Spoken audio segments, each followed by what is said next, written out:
Hi friends, Telugu bus relatives అందరూ పండగకి జంతికలు ఇవన్నీ వేసుకుంటారు కదా. నేను ఈ జంతికల పిండిలో కొంతమంది మినప్పప్పు, పెసరపప్పు, వేపించనపప్పు, శనగపప్పు ఇలా వేసుకుంటారు కదా. నేనేంటి వేసానంటే మినగపప్పు కొంచెం, శనగపప్పు కొంచెం, వేపించనపప్పు కొంచెం, సగ్గుబియ్యం ఒక 2 టేబుల్ స్పూన్, నెక్స్ట్ ఏంటి వేసానని తెలుసా, మసరపప్పు ఉంటుంది కదా, అంటే ఎర్రకందిపప్పు కాదు, మసరపప్పు. ఎక్కువ ఇంది వాళ్ళు వండుకుంటారు కదా మసరపప్పు, అది ఎక్కువ వేసాను. మసరపప్పు ఎక్కువ వేసి ఈ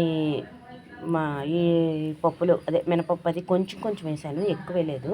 మినపప్పు కొంచెం వేసాను, మసరపప్పు కూడా కొంచెం వేసాను. అంటే ఒక చిన్న గ్లాస్ తోటి, అదొక చిన్న గ్లాసు, ఇదొక చిన్న గ్లాసు, వేపించనపప్పు ఒక చిన్న గ్లాసు, సగ్గుబియ్యం 2 టేబుల్ స్పూను. ఈ మసరపప్పు అయితే మాత్రం ఒక పావు వేసుకున్నాను, అంటే బాగా బాగుంటుంది, గొల్ల వస్తుందని. ఓకే. తర్వాత ఇందులో మిరపకాయలు అంటారా, ఎండు మిరపకాయలు వేసుకుంటారు చాలామంది, లేదంటే కారం కలుపుకున్నప్పుడు వేసుకుంటారు. నేను అలా కాదు, పచ్చి మిరగాయలు తెచ్చినప్పుడు పళ్ళు అయిపోతాయి కదా, అవి ఎర్రగా వచ్చేస్తాయి పచ్చిమిరగాయలు. ఏం చేస్తుంటే కడిగేసి తొడుములు తీసేసి ఎండలో పెట్టుకుంటాను. ఆ మిరపపళ్ళు వేసుకున్నాను ఇందులోని, అన్నీ వేసి ఆడించుకున్నాను. ఇప్పుడు ఇందులో ఏంటంటే నెక్స్ట్ వాము, కొంచెం వేడి నీళ్ళు, ఎక్కువ కాదు, గోరువెచ్చగా నీళ్ళలోనే సాల్ట్ వేసుకున్నాను. సాల్ట్ వేసుకున్న దాంట్లోనే కొంచెం ఇంగువ పొడి కూడా అందులోనే వేసాను. ఇంగువ పొడి అందులో వేసాను, కొంచెం బటర్ వేసాను అనమాట ఇందులోనే వేడి నీళ్ళలో మీకు చూపిస్తాను. బటర్ వేసాను. బటర్ అయితే బటర్, లేదంటే డాల్డా అయితే డాల్డా కొంచెం వేసుకోండి. తిన్న సోడా వేసుకుంటారు కానీ తిన్న సోడా దీన్ని వేసాం కదా, బాగా గొల్ల ఎక్కువైపోయి మెత్తగా వచ్చేస్తాయి. వేసిన తర్వాత మెత్తగా వచ్చేస్తాయి. నెక్స్ట్ ఏంటంటే ఆయిల్ కూడా ఎక్కువ పీల్చేస్తుంది. ఏమీ వేయకుండా ఉట్టి రైస్ వేసుకున్నప్పుడు అయితే ఉట్టి రైసే పిండి ఆడించుకుంటే కొంచెం అప్పుడు తిన్న సోడా వేసుకున్నా పర్వాలేదు. ఇన్నోటి వేస్తున్నాం కదా, దానివల్ల మెత్తగా కాకుండా గుల్లగా వస్తాయి, టేస్టీగా వస్తాయి. ఓకే. ఈ జంతికల పిండి ఇలా ప్రిపేర్ చేసుకున్నాను, ఆడించుకున్నాను. మసరపప్పు వేసాను ఇందులోని, మెయిన్ ఇంగ్రీడియంట్ అవన్నీ వేసాను కానీ మసరపప్పు, ఎండుమిరపకాయల బదులు ఈ మిరగాయలు అయ్యి పళ్ళు మిరగాయలు వేసాను.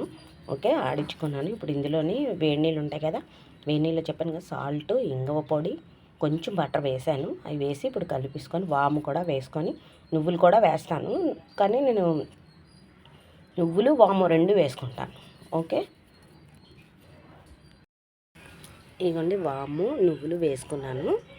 ఇదిగో ఇందులోని కొంచెం బటర్ వేసాను, వేడి నీళ్ళు, ఉప్పు, బటరు, ఇంగువ పొడి. మళ్ళీ ఒకవేళ సరిపోతుందో లేదని చెప్పేసి కొంచెం ఇంగువ పొడి ఇందులో వేసుకున్నాను. అంటే అది ఒకవేళ సరిపోతే ఇది సరిపోద్ది. ఇవన్నీ వేసి కలిపేసుకోవాలి. కొంచెం బటర్ లేని వాళ్ళు డాల్డా వేసుకోవచ్చు, డాల్డా లేని వాళ్ళు వేడి నూనె కూడా వేసుకోవచ్చు.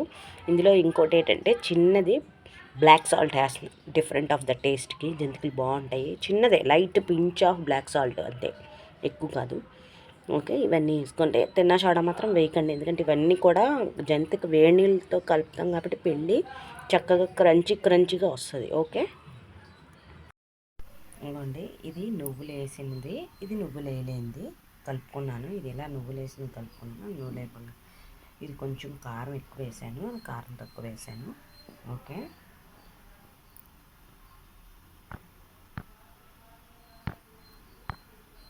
ఇది కొంచెం నువ్వులు వేసుకోలేను. ఇంకా నువ్వులు వేసుకుని ఇలా వచ్చాయి చూసారా జంతికలు. నువ్వులు లేనివి తర్వాత తీసి చూపిస్తాను.